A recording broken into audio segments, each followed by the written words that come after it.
এটা দেখতে ঝাল কিন্তু অরিজিনালি ঝাল নয়, আমেরিকার থেকে আমদানিকৃত। এটা ঝালের মতনই দেখতে ঝাল। এটা ওই দেশের লোকে খেয়ে থাকে। এটা ওনারা বলছে বারজাই নামে একটা জাত। আমেরিকা থেকে এই বীজ সংগ্রহ করে আমরা চাষির মধ্যে 8 জন চাষি এটা প্রায় 2 বিঘা মতন করেছে।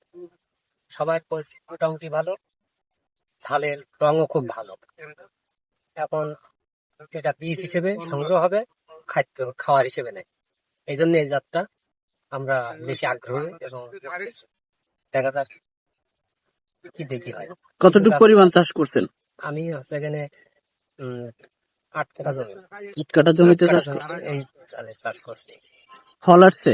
এই ফল এই যে দেখেন ফল আসছে, কিছু কিছু গাছের ফল এই যে গাছের কিছু কিছু গাছের ফল মোটামুটি ভালো। এখন দেখা যাচ্ছে ভালো, কিন্তু রোগ যদি না আসে কোনো সমস্যা নেই। হারভেস্ট করা হয়েছে এখনো? 2 দিন করেছি খাওয়ার জন্য।